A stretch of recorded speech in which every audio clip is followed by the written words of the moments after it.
Right, Pat, Dave, welcome to our Hangout. How are we feeling? Thank you. This is wonderful. Here we are in sweet London. It's kind of like a mirror image thing that's happening right now. It's happened a few times today. Do you know what? I'm very excited I should about have worn my flannel. Often when I meet bands, they're really young and like short hair and chiseled beards and everything. It's quite nice to meet someone that looks like a man, like an actual man. Thanks, man. You too. Thanks, dude. That's what I was looking for. Usually, that's what I wanted. it's like a hot chick. I prefer this. Yes. Oh, you made my day. We'd make a really cute couple, actually. One of those couples where like they look like each other. Like, you narcissistic. Do you have a dog that looks just like both of you? Like, what's going on here? Right, so we're gonna hang out and chat about the new album, Concrete and Gold. Before we do that though, Pat, let's start the show with a classic Foo Fighters song. Which one do you want to go for? Times Like These.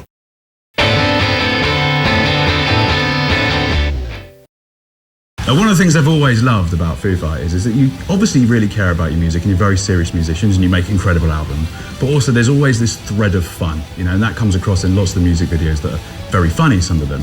Which is the one that, of those sort of ilk, that you think is the best or the one that you like the most? Man, the Big Me video was so much fun to me. Man, I mean, that was a long time ago. That was a long time ago. That video I loved so much because we were just kind of making each other laugh the whole time.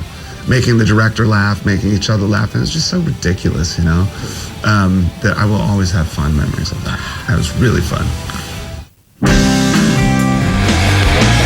So let's start talking about Concrete and Gold. The new album's here, and I tell you what, the first time I heard The Sky is a Neighborhood, it blew my mind. The reason it blew my mind is because I've listened to your band for 23 years, and it was the first time where I just thought, this is so different. It almost sounded like a kind of, like a chain gang chant, you know, the way it kind of starts. It was so different. How did that come about? We had actually finished making the record, and we took a 2-week break before mixing, and I went to Hawaii, and I told everybody, like, I think I got one more in me. Like, I think I got one more song. I think I got one more song. And I was lying down in the grass looking up at the night sky, and I just kind of started. First, I looked at the night sky like, wow, it's kind of like a neighborhood if you think about it, if there's life all over the universe then. And then I loved the phrase, and I just walked around humming it in my head. I didn't have a guitar until I got home.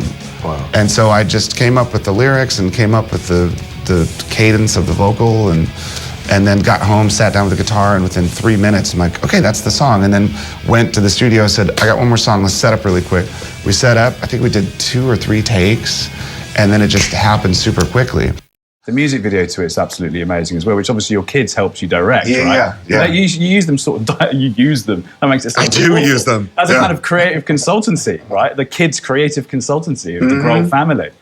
It's funny. I mean, first of all, kids' imagination, you know, they have limitless imagination without boundaries because they're kids. Yeah. Like, they're way more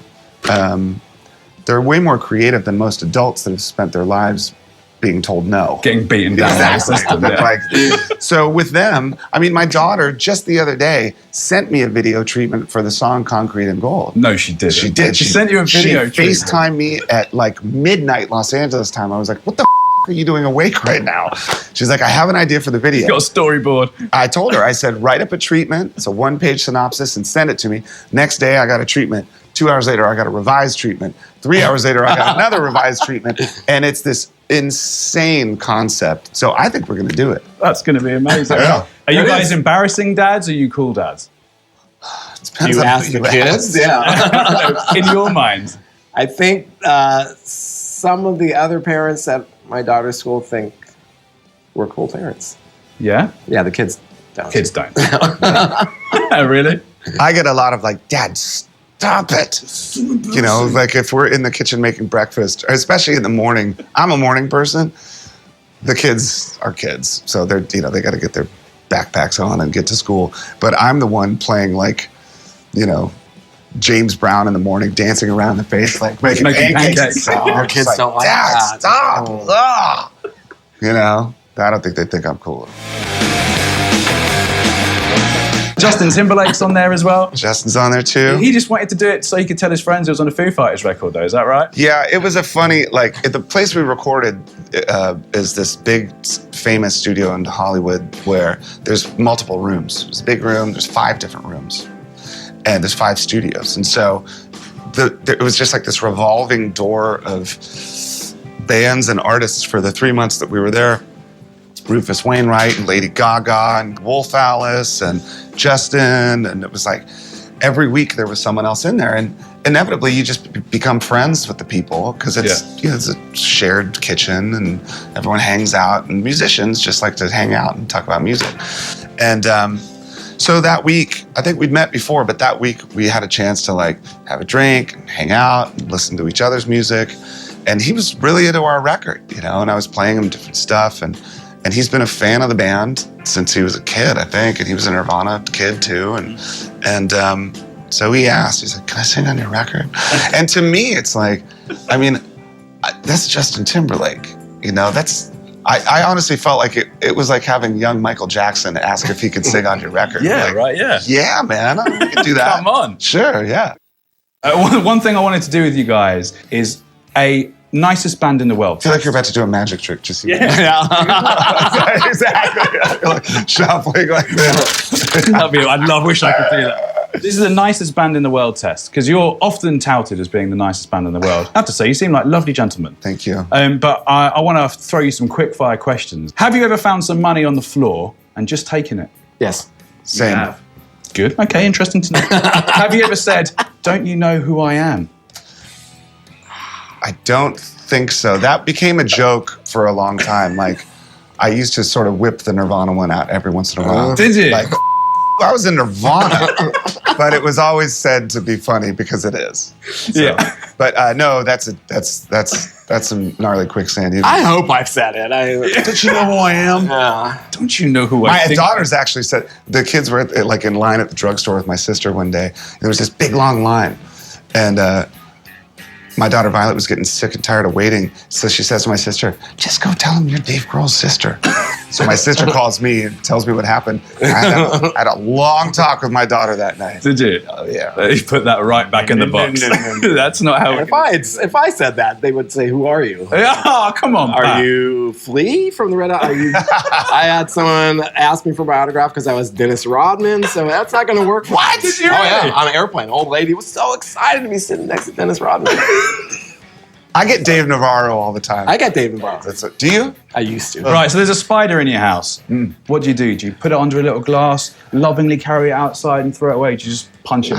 Kill him. Yeah, straight dead. Yeah, man. Just If my animal-loving daughter is there, I'm so careful and put it out so nicely and let it go. If she's not there, I squash it. See, I think I'm getting a good picture of you guys. I think you're probably decent guys, but just hate those spiders. That's right. Absolutely hate them. Dave, have you ever been in the studio with Taylor Hawkins? Yes. Laying down some tunes. No, that wasn't even my question.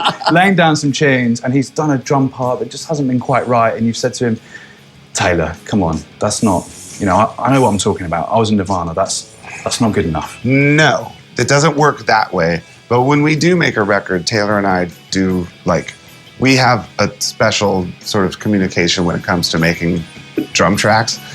It's not like that. I know we've almost become the same drummer. We've kind of like met in the middle. He knows what I like in Foo Fighters songs, and I know the way that he plays. And so every once in a while I'll say, hey, do that, like open up the hi-hat scoop thing on the second part of the first verse, and he'll do it. But otherwise it's pretty simple. I mean, it really, when we sit in a room and play, it sounds like the band that you hear on the record. Yeah, for sure. Taylor has no problem saying, I will listen to the guy who played drums on Nevermind. He has no problem with it. He's not going to, I don't think I've ever seen him argue about a drum part with me. We've never had an argument. Never. There's always time. I know. 10th record. Guys, we've got time for one last video to wrap up our hangout. Dave, over to you. Favorite Foo Fighters video? Not necessarily favorite, but one that you just think fits the mood right now. I'm going to have to say All My Life. Why All My Life? Well, it's one of my favorite videos that we've made, and it's my favorite song to play live every night, because it's one of those songs where all you have to do is go, and then the place goes bananas, and then that's like, I like that. It's fun. Guys, I could talk to you all day, but unfortunately we're out of time. That's some.